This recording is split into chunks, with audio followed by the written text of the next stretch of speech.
I'm your huckleberry.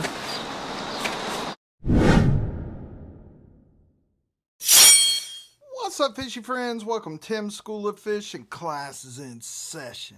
I'm excited because today I want to look at the burnt brass Bugout from Benchmade. We're also going to look at a bunch of other Bugouts. We're going to look at some clones and maybe some other alternatives. And I just want to have a discussion about Benchmade in general. I just kind of want to take the temperature on where I stand with Benchmade, and I want to look at this burnt brass Bugout. So, without further ado, let's get this camera turned around and take a closer look. Hey man, do me a favor and go ahead and hit that like button. While you're at it, go ahead and subscribe. It sure does help the channel. We sure do appreciate it a lot. Thank you very much, man. All right, so I'm not going to go through all the specifications and all that kind of stuff of the Benchmade Bugout. Most of you guys are familiar with the Bugout. I just kind of want to look at this one. This particular one has what they're calling burnt brass scales. Now, these are not brass, so don't expect to get brass scales and get that nice brass patina. This is actually 6061 T6 aluminum that has been anodized. The color of this is what they're calling burnt brass. This has Bowler M390 blade steel. This has what they're calling their DLC battle wash finish on it. It's essentially a DLC stone wash. We've got a nice pop of color there with the turquoise thumb studs and the turquoise standoffs. Now, as far as Bugouts go, I really like this one compared to the standard S30V Bugout with the Grivery scales, which is just a trade name for FRN. I don't have any problem with FRN for what it is. But with this one, I think the action is far superior on this knife compared to your standard Bugout. Now, if you've had a Bugout, you know that when they're new, like these two, the action out of the box is not great. It does require a little bit of break-in time, but then that is going to improve tremendously. However, brand new straight out of the box, the action on this one is far superior. You can just see this is drop shutty right out of the box. It just has a far more satisfying action fidget factor if you're into that. But other than the steel and the scales and the superior action, in my opinion, it's a Bugout, right? You guys know what it is. I like this knife. The Bugout, in my opinion, is a light to medium duty knife. Now, certainly the steel can stand up to hard use, but in my hand, I don't feel like the construction of the FRN Bugout can stand up to hard use. This one, however, just feels more substantial, feels like it can withstand a little bit more abuse, but it's still really light. Let's take a look here at the mini Bugout. I have to say that I really like this knife. Mini knives are kind of all the craze. Everybody's coming out with their mini, and this is exactly the same as a Bugout. It's just a smaller version. But let's talk about price. At some point, the price is just unjustified, right? I understand that it's a quality steel, that it's made in America, and you're going to pay more for an American made knife. But at the end of the day, beyond the blade steel, an S30V and even M390 is, I mean, it costs more, obviously, than some other steels, but it's not ridiculously expensive. But beyond the blade steel, we're talking about FRN and a few screws and a couple springs, and that's it. But you're looking at $160 for the mini Bugout. And yes, I like this knife. I don't know if I could pay $160 for this knife though. I just can't justify it. You're looking at $200 for the standard Bugout. Again, I can't really justify that. $320 for this one. I don't fault anybody that would pay for that. I get it. It's a great knife. You've got a lifetime warranty, all that. It's light, it's easy to carry, it's going to perform, it holds a good edge. It's everything that you want a knife to be. But for me, at what point does it just no longer make sense? At what point am I just paying for the little butterfly? I can think of a bunch of other $300 knives that I would rather have than a Bugout. Where do you stand on the price point? I think that we can all agree that Benchmade is starting to be just egregious with their prices.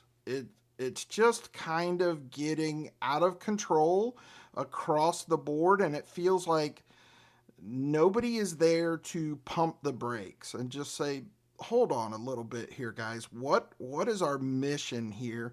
And it kind of feels like the mission is just a profit, as much profit as possible. That's just my opinion.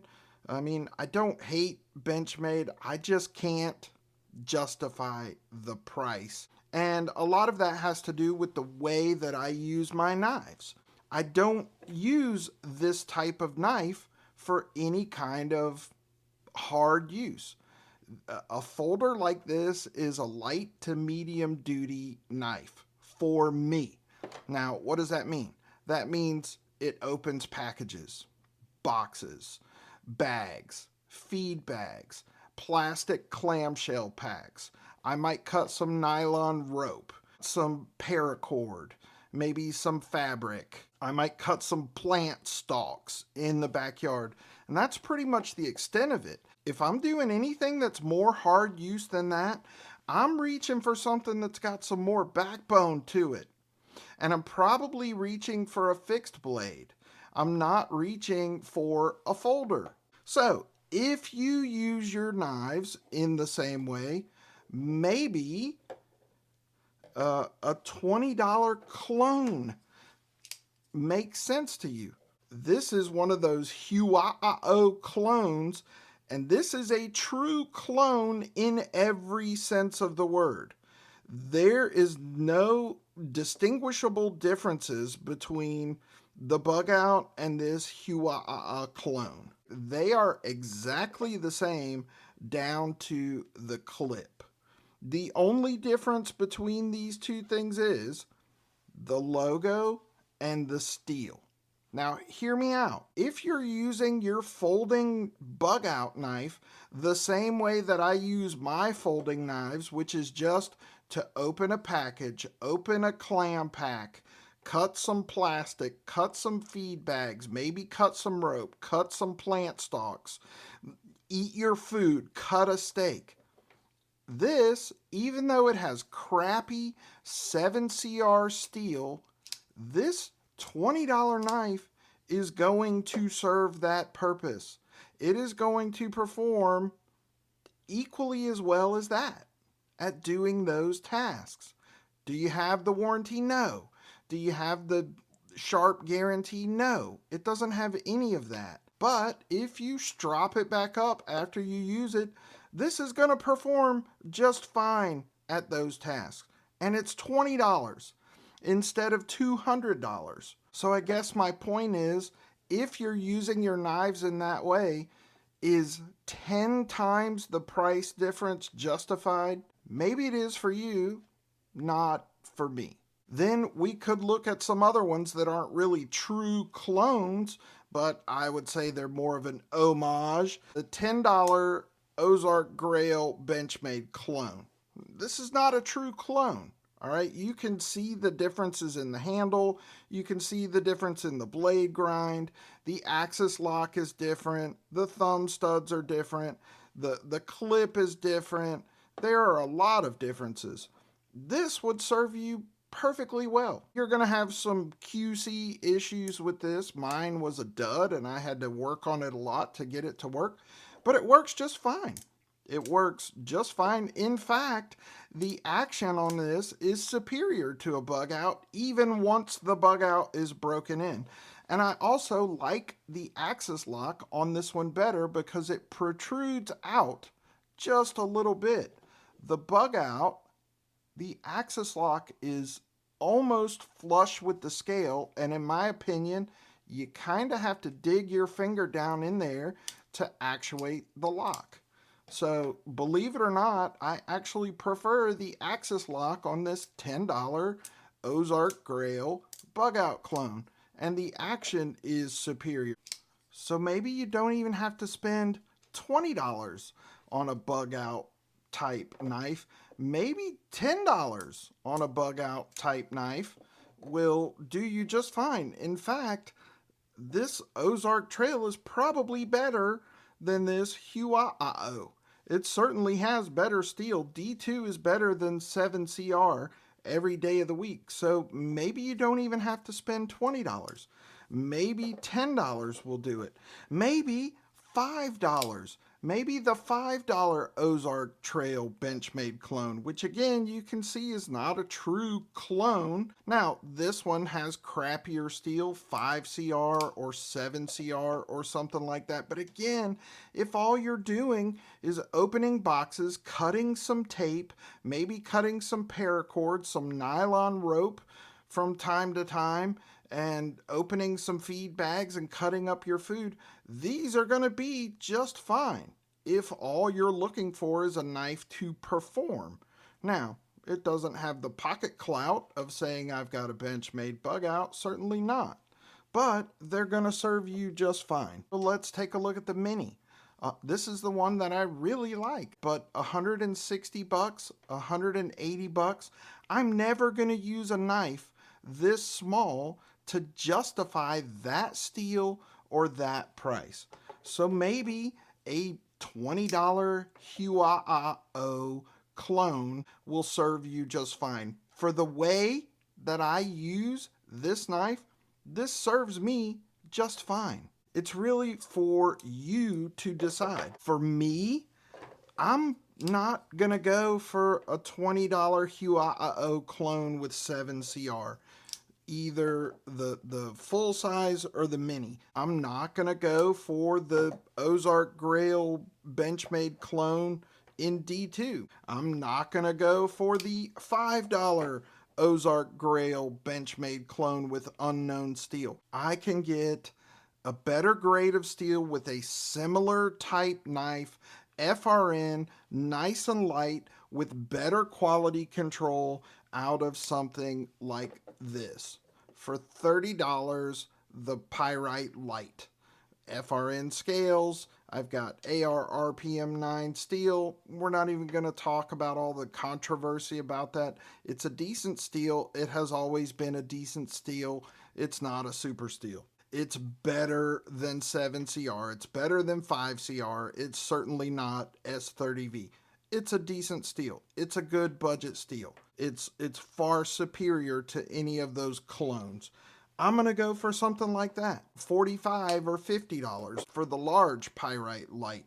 Or I'm going to go for something like the CJRB Acacia. And I can justify that because of the way I use these types of knives. So, to wrap it all up and put a point on it, I like Benchmade's knives. I like their designs. I like their warranty. I like that they're American made. But I just can't justify the price. I can't. Not for how I use these types of knives. I just can't pay that much for a light to medium duty knife. And that's just my opinion. Let me know in the comments where you're at on Benchmade. I think we can all agree they make some really cool knives, but can you personally justify the price? Now, with all that said, this is a badass knife, and this is a badass knife, and I really like both of them, and I'm looking forward to hearing where you stand on Benchmade and what do you think of these. As always, I appreciate you for watching. Give me a thumbs up, drop me a comment down in the comment section. Let me know what you think, and if you're not subscribed to the channel, please consider doing so. Just click my logo right over there. That's it for this episode of Tim's School of Fish. Boys and girls, class dismissed.